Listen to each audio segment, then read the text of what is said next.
سلام، ممنون آقای الهی. خوبین؟ ببینید به خدا بعضی وقتا از این موجود دو پا کارایی سر میزنه که آدم شرمش میاد پیش اینا. این زبون بسته رو تله نصب کردن سر آب، سر چشمه این تله ها رو نصب کردن تو این وانفسای گرمای هوا. یه عده هستن لایروبی چشمه ها میکنن، آب انبار آب میکنن، نظر طبیعت میکنن برای اینا، برای این زبون بسته ها.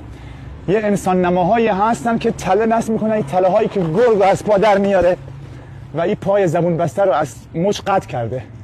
این پاش، اینم مچش لای این تله اولی این مچ پاشه. نگاه به اینا چی میشه گفت؟ یعنی اینا خود مردم ببینن، قضاوت کنن. بعد یک الان که دیگه اینجوری موقعیت پیش اومد، با خانواده های خطاب بگم که گوشت اینا رو میخورن. آی عزیزان من، اون آقاتون، اون نمیدونم فامیلتون، اون کسی که گوشت اینا رو میاره بهتون میده، اینجوری داره میاره. نخورین، به خدا نخورین. ببینید این حق حیات نداره، این رفته که آب بخوره. این شده سرنوشتش. حتی اگه زنده هم بمونه نصف پاش نیست، نصف پاش رفته تو تله.